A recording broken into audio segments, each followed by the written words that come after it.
You're scrolling on your phone one night and what do you see? Death, destruction, anger, hate. Oh wait, that's a funny meme. Disease, famine, and sadness. The world seems so cold based on the media you consume, and it's messing with your head.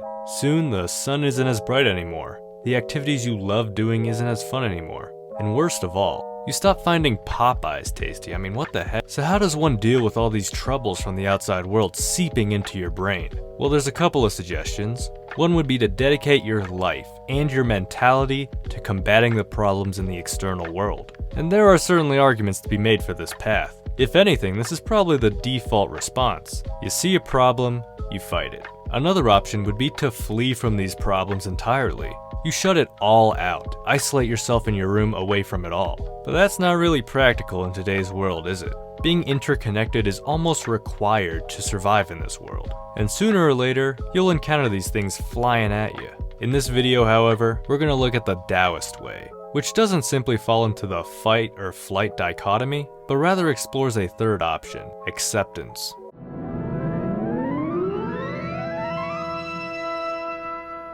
Chuang Tzu was a Taoist philosopher who lived around the 4th century BC. As with other Taoist philosophers, he may not have even existed in the first place. But regardless, an important part of the Taoist canon has been attributed to him, that being the book named the Chuang Tzu. I know, it's a book named after himself. Thankfully he has a cool name, unlike a book being called The Robert Jones or something like that. So a common theme throughout this text is the idea of acceptance. Acceptance of different things, and acceptance motivated by different things. And through these teachings on acceptance, we might be able to achieve a more peaceful life. If you have grasped the purpose of life, there is no point in trying to make life into something it is not or cannot be. If you have grasped the purpose of destiny, there is no point in trying to change it through knowledge. This quote is very stoic in that it asks us to take inventory over the things we can control and the things we can't. Because if you're angry or sad over something you can't control, your hurtful emotions aren't going to change that outcome, it's only going to hurt you. So we recently had an election here in the US, and people on both sides probably wanted different results in some way or another. Some people feel deep emotions over candidates getting elected in states where they weren't even able to vote. These deep emotions don't necessarily change the outcome of the election though. The only practical effect is the mental hardship on that person. Now, instead of this divide between what you can control and what you can't, it might be better to look at control as a spectrum.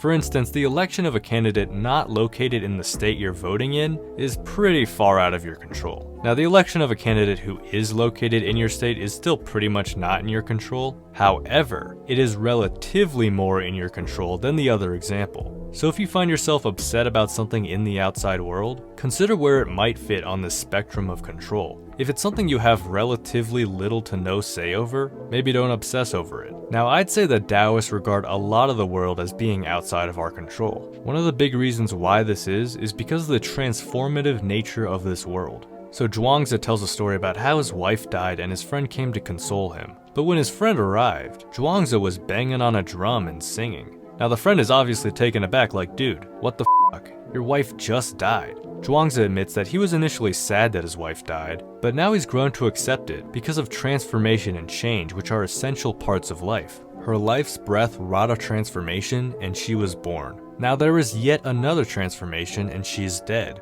She's like the 4 seasons in the way that spring, summer, autumn, and winter follow each other. Now, I know it sounds a bit unrealistic for a bad event to happen to you and you just think, that's life, it's full of changes. But I think if you reflect on this a lot before that bad thing happens to you, you may be relatively more ready to confront these hardships, to accept them in some way. Another thing to think about when it comes to Taoism is this interconnectivity of everything. Everything is Tao, or the way as a rough translation. The Tao flows through every single thing in this world, from something beautiful like like a flower, to something we consider worthless like garbage. The Tao is everything, everywhere, all at once. With that being said, we're all united, and this relates to acceptance in a pretty abstract way, but it is important.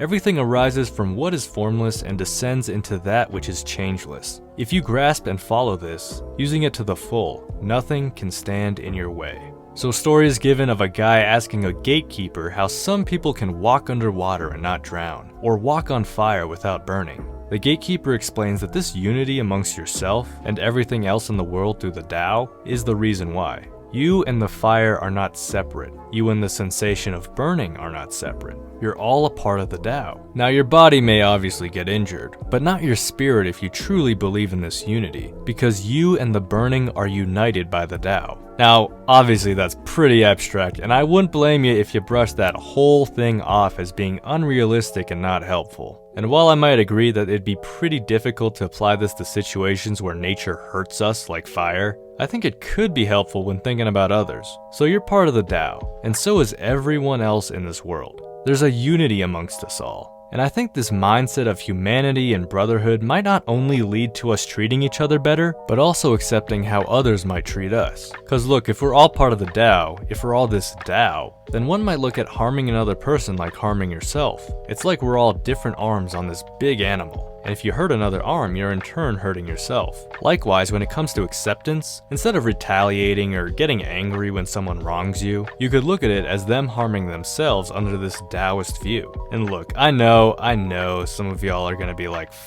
that. If someone messes with me, I'm gonna retaliate so they know that their actions have consequences. And while that could lead to another discussion altogether, when we're simply talking about your emotional well-being, reflecting on this Taoist perspective may reduce your anger. But I'd really like to hear your thoughts on all this because I realize that it could be a hard sell. Not only that, but I'll admit that many Taoist texts can be pretty vague, so this is just my own interpretation of these quotes. Also, if you're interested in more Taoism videos, look through the channel and find something you like. If you did like this video though, feel free to subscribe, like, and hit the bell. It definitely supports the channel. And with that, I wish you all a beautiful rest of your day.